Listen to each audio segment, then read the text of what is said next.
Perang makin berkecamuk, balas kejahatan Zionis, pejuang Palestina tembaki posisi militer Israel.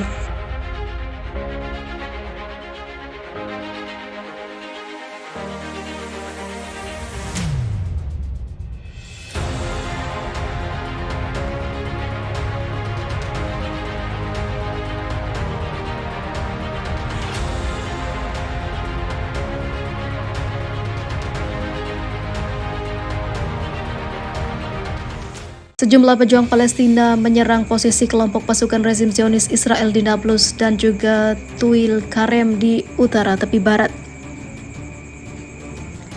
Menurut Pal Today, seorang pejuang Palestina menembaki sebuah pos pemeriksaan Israel di daerah Anabtatul Kram dan kembali dengan selamat dari tempat tersebut. Sejumlah pejuang Palestina juga menembaki menara militer tentara Zionis di dekat desa Beit Lit yang terletak di sebelah timur Tulkarm. Di kota Nablus, seorang pejuang Palestina melepaskan tembakan ke pos pemeriksaan Israel yang terletak di dekat pemukiman Yahudi Yitzhar. Sejumlah pasukan perlawanan Palestina juga menembaki tentara Israel di daerah Al-Murabaah yang terletak di sebelah barat Nablus. Tren serangan pejuang Palestina terhadap posisi tentara dan pemukim Zionis di tepi barat, terutama di kota Jenin dan Nablus, semakin meningkat untuk membalas kejahatan-kejahatan Israel. Hak-hak rakyat Palestina yang tertindas telah diinjak-injak oleh rezim pendudukan Zionis selama lebih dari 70 tahun. Rezim ini telah melakukan kejahatan paling brutal terhadap rakyat Palestina. Pasukan perlawanan membalas kejahatan rezim Zionis itu dengan melakukan operasi-operasi perlawanan yang tak terduga. Sehingga saat melakukan perlawanan, tentara Israel tidak bersiap terlebih dahulu untuk menghadapinya. Seperti diketahui, maka tembakan kepada posisi militer Israel pun dilancarkan oleh pejuang Palestina. Gempar, operasi mati syahid warga Palestina dan kemarahan rezim Zionis.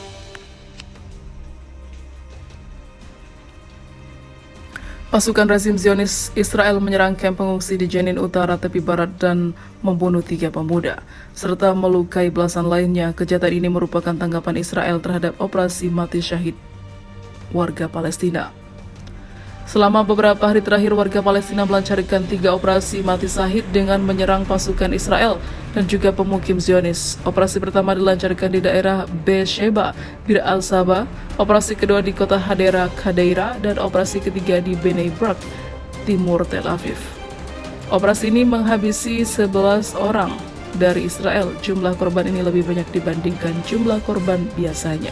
Operasi mati syahid merupakan titik balik dalam perjuangan Palestina melawan rezim pendudukan di Al-Quds. Dari satu sisi, operasi ini dilakukan di wilayah-wilayah pendudukan, dan di sisi lainnya, sebagian besar dari korban yang tewas adalah anggota tentara Israel, polisi, dan juga pasukan penjaga perbatasan Israel. Poin penting lainnya adalah bahwa operasi ini terjadi pada saat proses rekonsiliasi antara negara-negara Arab dan rezim Zionis berlanjut, dan bahkan 4 menteri luar negeri dari 4 negara Arab telah mengadakan pertemuan multilateral dengan rezim Zionis untuk pertama kalinya di Negev, wilayah pendudukan Israel.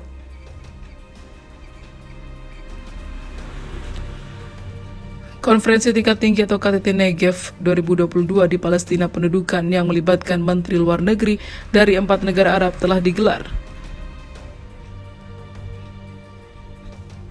KTT itu dihadiri oleh Menteri Luar Negeri Mesir, Menteri Uni Eropa, dan juga Menlu Maroko Nasser Bourita, Menlu Bahrain Abdul Latif, dan Menlu Amerika Serikat Antony Blinken, serta Menlu rezim Zionis Yair Lapid.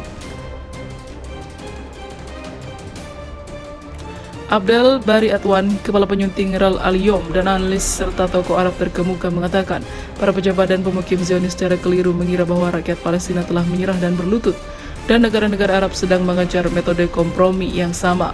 Tetapi operasi mati syahid warga Palestina itu seperti gempa bumi yang menyembunyikan alarm tanda bahaya bagi Israel dan memperingatkan Zionis bahwa bulan madu mereka dengan rezim-rezim Arab yang berkompromi telah berakhir. Rezim Zionis yang telah terlihat pertunjukan diplomatiknya dengan sejumlah negara Arab yang berkompromi kini dibayangi oleh operasi-operasi mati syahid. Oleh karena itu, serangan ke kamp pengungsi Jenin adalah tanggapan rezim ilegal itu terhadap operasi mati syahid tersebut. Pasukan Israel menyerang kamp Jenin pada hari Kamis dengan puluhan kendaraan militer. Para penembak jitu juga ditempatkan di atap rumah warga Palestina dan menembaki warga. Poin pentingnya adalah bahwa kejahatan militer Israel ini tidak menghentikan operasi mati Sahi dan operasi lain sebagai dilakukan oleh seorang pemuda Palestina. Seorang pemuda Palestina menikam 4 warga Zionis dengan pisau di kota Gus Etzion. Operasi itu menunjukkan bahwa rakyat Palestina bertekad untuk melawan kejahatan dan juga pendudukan rezim Zionis. Setelah serangan pasukan Zionis ke kamp Jenin, Sekretaris Jenderal Gerakan Jihad Islam Palestina Ziad Al-Nakan mengumpulkan mobilisasi umum seraya Al-Quds sayap militer Gerakan Jihad Islam dan memerintahkan mereka untuk siaga. Gerakan Perlawanan Islam Palestina atau Hamas juga menegaskan dalam sebuah pernyataan bahwa mereka akan memberikan tanggapan yang tepat terhadap agresi pasukan Israel terhadap Palestina, dan tanggapan ini akan berarti peningkatan bentrokan perlawanan dengan penjajah dan pemukim Zionis. Kami memperingatkan tentang kejahatan berkelanjutan rezim pendudukan yang akan mendorong tahap ledakan.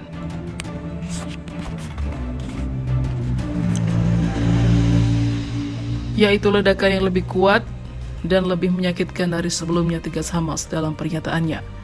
Gerakan ini juga menekankan bahwa pada saat itu semua bangsa akan berdiri melawan di semua tanah yang diduduki penjajah, dan ini adalah janji orang-orang mencari kemerdekaan, ungkapnya. Di kota Nablus, seorang pejuang Palestina melepaskan tembakan ke pos pemeriksaan Israel yang terletak di dekat pemukiman Yahudi Yitzhar. Sejumlah pasukan perlawanan Palestina juga menembaki tentara Israel di daerah Al-Murabaah yang terletak di sebelah barat Nablus.